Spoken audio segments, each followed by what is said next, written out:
So we're here in the vestibule tonight, competing with the sound.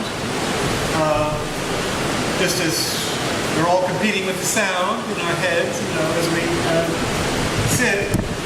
Maybe the passers-by are symbols of our own inner world. We're here in the quiet space, and all thoughts are passing by, hopefully on the outside. It's also good publicity, I think. So today in the Catholic liturgy is the Feast of the Angels.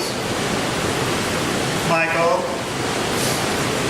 Raphael, and Gabriel, and the holy angels. And anytime there's a good reason to talk about angels, I do.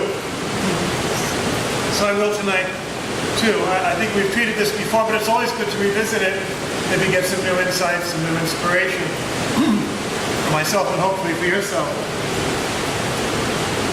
In terms of Zen, in terms of Buddhism, I'd like to suggest basically that Bodhisattvas are angels, and vice versa. Both dedicated. Angel in Greek, just means a messenger, one who is at the service of the universe, of all, and that's of course what Bodhisattvas are. The word, of course, means a being of enlightenment, and any enlightened being is one who's at the service, one who's filled with the light and love, compassion, from the deepest source, and then is at the service of the universe. And we encounter whoever we are, and that's revealed in the process. We encounter angels, bodhisattvas in our journey, at least some more prominently proposed in some traditions than others, even within Buddhism, for example. So I'd just like to suggest a few perspectives that I've come upon myself and perhaps will be useful for you. Now, Michael himself is key, central, almost literally cosmically central, as I was saying in my liturgical homily today, in both Jewish and Christian mysticism. So, for example, in the Kabbalah, he's at the juncture of the three worlds: the world of emotion, the world of Yetzirah, what they call the world of formation, the human world of emotion and struggle, etc. It's the height of that, top of that. It's in the middle of the spiritual world, the world of spirit, mind, and at the very base of the divine world, emanation. So really the linchpin of creation, which is why it's so important. Now, in Buddhist terms, what would that correspond to? Now, of course, he's a dragon. He's often thought of fighting the dragon or fighting Satan, although more often it's St. George who's fighting the dragon, depicted iconographically as such. Michael's usually, in the pictures I've seen, including the one I had over my bed when I was a kid, it's usually the demon Satan as in a human form. I saw another picture of that statue of that today. Interestingly, but Michael is himself a dragon. So, in terms of, say, for example, Buddhist, not so much Zendo, they do have this Vairocana, the height, the head of, I would say, of that human world struggle that represents that wisdom of the Buddha. Michael's pretty much in that same area. And the Vairocana is represented on a dragon throne. So there's that correspondence there. So it represents that Bodhisattva that is at the height of our human wisdom as such, of our enlightenment that comes from integrating all those human passions and powers in that human realm. Now in the Kabbalah, below that you have Haniel, corresponding to wisdom, and Raphael, corresponding to king energy, or healing energy, of course, that's what the name means, healing energy that comes from that, with the sign of no fear, integrating healing powers. In the Dhyana Buddhists, among the Dhyana Buddhists, this is the Tibetan tradition. It corresponds to Amoga Siddhi. The color is green, so green Tara as well. Green representing vitality, viridity. And Amoga Siddhi means, this is the level of controlling action. It means all-accomplishing wisdom. So I say that Raphael corresponds to Amoga Siddhi, healing, kingly energy, integrating our action in the world without fear. Going beyond that. As far as I can tell, Gabriel corresponds with the throat chakra. Messenger, right? In our own tradition of Christianity, you have announcing things. He's both in the book of Daniel and in the Gospel of Luke, etc. And that throat energy that corresponds to Amitabha Buddha. Amitabha, which is the most famous and most beloved of the Dhyani Buddhas, the Buddha of infinite light. Pure Land Buddhism focused on that. The color of red, summertime, integrating of the energy of desire, passion. So it's all discriminating wisdom. How do you use all that power and passion of your heart, your whole being, to be filled with the light and fire of divine or absolute energy. So there's some correspondences between what we in the Catholic tradition call the archangels, that we celebrate today, and the meditation Buddhas of the Tibetan tradition, especially the higher ones here that I'm talking about. At least in my own experience, there's a correspondence there. And the one who's kind of like in charge of the whole level of passion, the human realm of Yetzirah, as I said, using the Kabbalistic name, is Avalokiteshvara, the great Bodhisattva of compassion. Also known as Kuan Yin in Kannon, as you know, in China and Japan. And the Tibetan tradition, that's seen as emanating from Amitabha Buddha, from this light and power and fire of the Amitabha Buddha, was born. Buddha of compassion. Bodhisattva of compassion. The one who hears, the name means the one who hears all the cries of the universe. You also have Akshobhya, which is more of a battle in the heart, which means unshakable, mirror-like wisdom, and Radhasambhava, which means down here in the gut, which is earth and generosity and the freedom of integration into the body. It doesn't seem to correspond to any particular of the angels that we were talking about. So, but there seems to be that correspondence that the archangels seem to work on the same level of these higher integrating energies of the Tibetan Buddhist tradition. Before we go any further, what are we actually talking about here? Say what we said, what their names mean, what their function is. What are they? Anything? And what are we?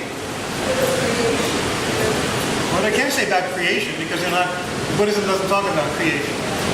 Let's just call them, in a way that would be accurate for both traditions, constellations of energy.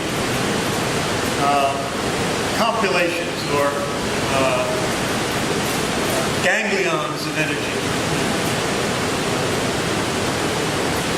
Congregations. So where energy is somehow congealed, energy is somehow concentrations of energy. constellation is a good word because it gives a sense of energy, like the stars in each other. So these are forces that are, so they're powerful and they're moving, they're alive. That's why, in both traditions you have, as I said, the images of fire, air, water, things that are moving, that are full of energy, that are full of vitality, full also of both destructive and life-giving power. That's what angels and bodhisattvas both do. You've seen the wrathful Buddhas in the Tibetan tradition. They destroy in the sense of getting rid of what's non-integrated, but they give life also in the sense of empowering and healing and energizing, in the deepest sense of the word. Healing. I'm a bit of a cold. This incense isn't helping. So do they exist? Well, do we exist?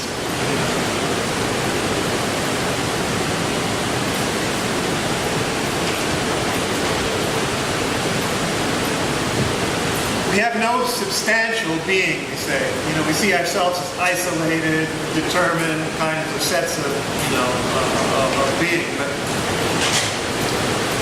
as the mystic traditions remind us, whether in Buddhism or in Christianity, we become one with, we're in union with, we resonate with, that's a good word, we resonate with, we enter on the same frequency, the same wavelength as these powerful creatures. So we become really one with them, in a very powerful, almost, a meeting of love, really, a connection with them. So in a sense, the Buddhists would say, well, the Bodhisattvas are just you. Yeah. And you're just them. You're just they. And you become somewhat indistinguishable from them as you become one with them, as you resonate and become at the same wavelength, at the same, frequency as they. And it becomes more and more all-embracing, more and more unified, more and more inclusive, the higher you go. And that's true in both traditions. So these are higher and higher spirits that become more and more indistinguishable from God.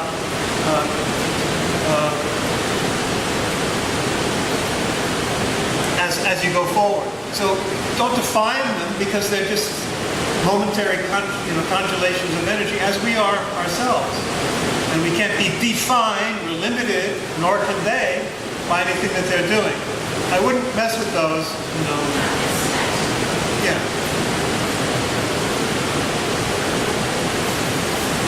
And so let's just go a little higher and share a little bit more from the higher reaches. You go also into the higher archangels, Uriel, for example, the light of God, the fire of God, that gets very close to the Vairocana. But also, in that realm of spirit, it goes up into what we call principalities or powers. You get Manjusri, the Bodhisattva of wisdom. And this is a very powerful, strong, clear presence in Zen also. Manjusri appears in a number of the koans and Zen stories. So the Bodhisattva of wisdom who rides on a lion and has a sword of wisdom and cuts through all the nonsense. So here you're talking about a really powerful, higher, angelic spirit. And when you experience it, you experience both the compassion and the joy and the beauty, but also the power of this as you go further. And finally, without putting too fine a point on it, when you go above that into the realm that the Kabbalah calls the divine realm, emanation, you meet, and this is very, very strong in the Tibetan tradition as well as being mentioned in Zen, is Samantabhadra. Manjushri, by the way, I was just discovering today, means gentle glory. Bodhisattva wisdom, gentle glory. I like that. That's just what I was trying to say. There's beauty and gentleness and compassion, but also very great power and glory. And really the same thing in the end. They're the same thing. You can't have real glory without gentleness. But Samantabhadra means the universal worthy one. Pictured in various ways, sometimes riding on an elephant, etc. But it's ultimate wisdom of creation filtering all the way down into all our actions. Often shown with Manjusri in iconography, wisdom and compassion. He's one of the patrons of the Lotus Sutra, which is one of the, and so strong in the Nichiren school of Buddhism. Thinking about the absolute in the highest terms in the Lotus Sutras, that's where you get Samantabhadra in there. But as I say, also especially in the Tibetan tradition, which represents the highest wisdom. I have friends who have explored that tradition who speak of meeting Samantabhadra, and it's pretty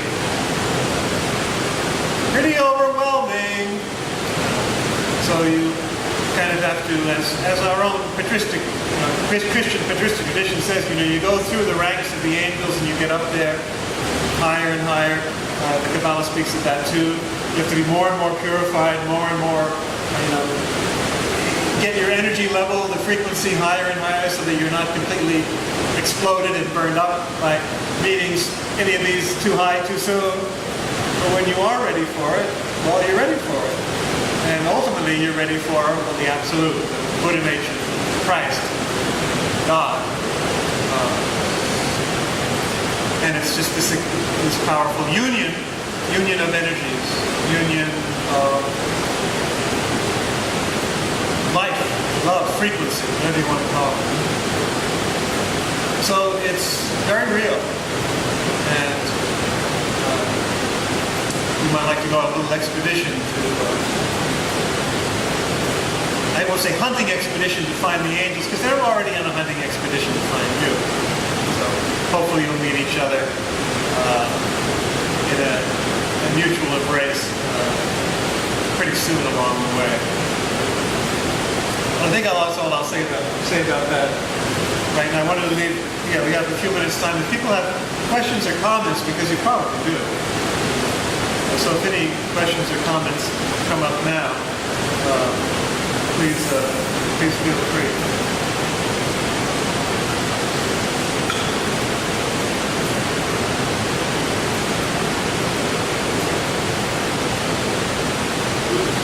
I always just leave you so rattled. Yes. So you said at some level the Bodhisattva is you? Yeah. Is it the same with the angels?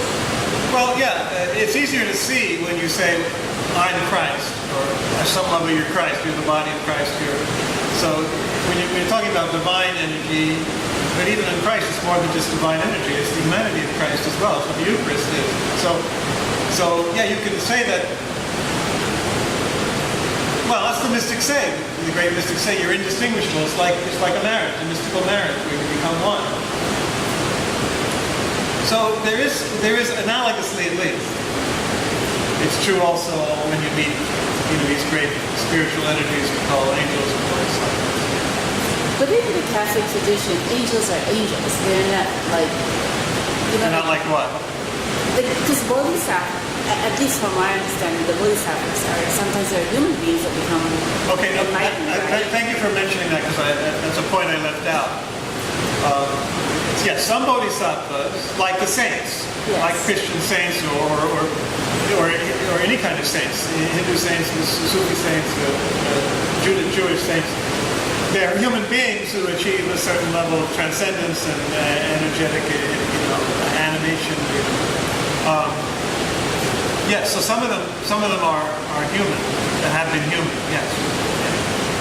Just like so bodhisattvas are both angels and saints. And there are angels and saints in the Christian tradition as well. And of course they meet up with each other. Interestingly enough,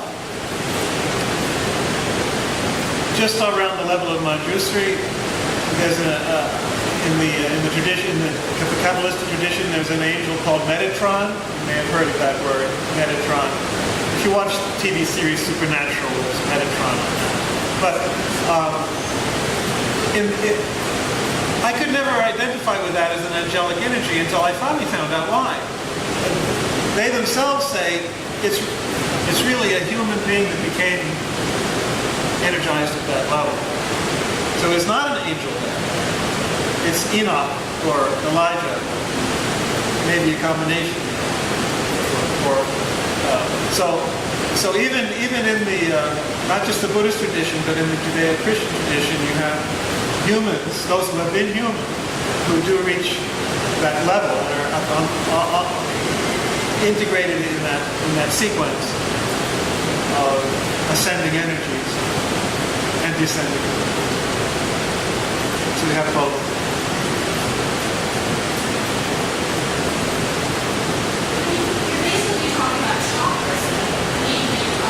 Angels are identified with chakras, at least in the Tibetan tradition, and on those lower levels that I began by talking about.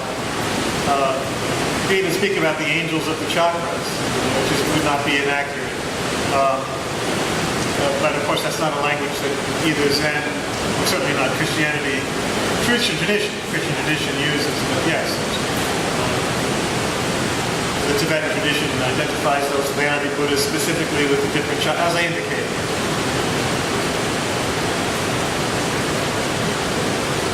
So is it possible then that when they say some of your angels could be your like dead relatives or something like that? Or it doesn't make sense? The angels are your dead relatives? It could, I mean, like, those who passed away or something, or like some people presumably, as the souls enter into whatever you want to call them, as they enter into glory, they can be united with these angels and Bodhisattvas as well as with the Absolute, Christ. So it's kind of like our tradition saying, well, in the beatific vision, you see everyone and everything who ever lived. So you're one with them there. Maybe on these lower levels that also happens to a degree.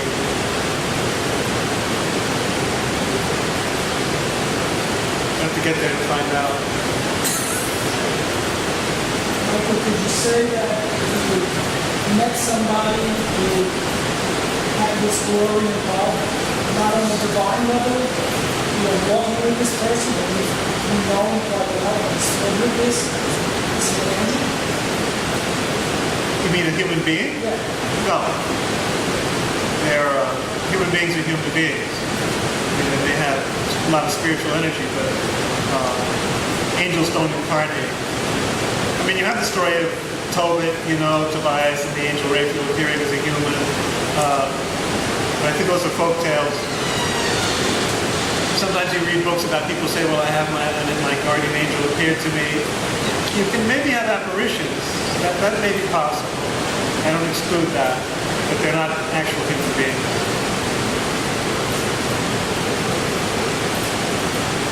Okay, well, let's do the vows.